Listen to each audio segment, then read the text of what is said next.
നമസ്കാരം, മെട്രോ വാർത്തയിലേക്ക് സ്വാഗതം. ഞാൻ ചാന്ദ്ര. ചൂട് കനത്തു, പഴവർഗ ശീതളപാനീയ വിപണി സജീവമായി. സംസ്ഥാനത്ത് വേനൽ കടുത്തതോടെ ശീതളപാനീയങ്ങളുടെയും വിവിധ പഴവർഗ്ഗങ്ങളുടെയും വിൽപ്പന സജീവമായി. കടുത്ത ചൂടിൽ നിന്ന് രക്ഷ തേടാൻ പഴങ്ങളും ജ്യൂസുകൾക്കും ആവശ്യക്കാരേറെയാണ്. വിവിധ ഇനം തണ്ണിമത്തനുകൾ, സീഡ്ലെസ് മുന്തിരികൾ, ഓറഞ്ച്, കരിക്ക്, സോഡാ സർബത്ത് തുടങ്ങിയവയ്ക്കാണ് ആവശ്യക്കാരേറെയും എത്തുന്നത്. ഇതിനെ തുടർന്ന് വിപണിയിൽ പഴങ്ങളുടെ വില നേരിയ തോതിൽ വർദ്ധിച്ചിട്ടുമുണ്ട്. വിപണിയിൽ ജലാശയം കൂടുതലുള്ള പഴവർഗ്ഗങ്ങൾക്കാണ് ആവശ്യക്കാരേറെയും എത്തുന്നത്. വിപണിയിൽ ആവശ്യക്കാരേറെയുള്ള കിരൺ തണ്ണിമത്തന് കിലോയ്ക്ക് 35 രൂപ മുതൽ 45 രൂപ വരെയാണ് വില. പ്രധാനമായും കർണാടകയിൽ നിന്നാണ് കേരളത്തിലേക്ക് കിരൺ തണ്ണിമത്തൻ എത്തിയിരുന്നത്.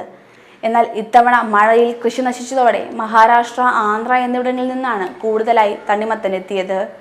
സാധാ തണ്ണിമത്തന് 25 രൂപ മുതലാണ് വില. ഓറഞ്ച്, കുരുവില്ലാത്തത്, മുന്തിരി എന്നിവയ്ക്കും വിൽപ്പന കൂടുതലാണ്. ഓറഞ്ചിന് ഗുണനിലവാരം അനുസരിച്ച് 100 മുതലാണ് വില വരുന്നത്. മുന്തിരി തരമനുസരിച്ച് 130, 200 രൂപ മുതലാണ് വിൽപ്പന നടക്കുന്നത്. പൈനാപ്പിൾ കിലോയ്ക്ക് 60 രൂപയും പപ്പായയ്ക്ക് 40 രൂപയും ആപ്പിളിന് 180 മുതൽ 200 രൂപ വരെയുമാണ് വില. വഴിയോരങ്ങളിലും ശീതളപാനീയങ്ങളും മോര് സംഭാരവും വിൽപ്പനയും തകൃതിയായി നടക്കുന്നുമുണ്ട്.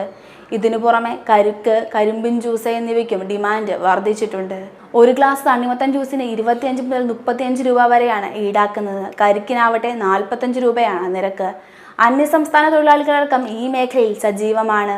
വഴിയോരങ്ങളിലെ ജ്യൂസ് വിൽപ്പനാ കേന്ദ്രങ്ങളിലും മറ്റും ഉപയോഗിക്കുന്ന ഉപകരണങ്ങളുടെയും വെള്ളത്തിൻ്റെയും പഴത്തിൻ്റെയും ഗുണനിലവാരം ഉറപ്പാക്കണമെന്നും ആവശ്യമുയരുന്നുണ്ട്. ചൂട് കൂടുന്നതിനനുസരിച്ച് ആവശ്യക്കാരേറുമ്പോൾ കച്ചവടം ഇനിയും ഉയരുമെന്ന പ്രതീക്ഷയിലാണ് ചെറുകിട കച്ചവടക്കാരും പഴവർഗ്ഗ കച്ചവടക്കാരും. ന്യൂസ് ഡെസ്ക്, മെട്രോ വാർത്ത.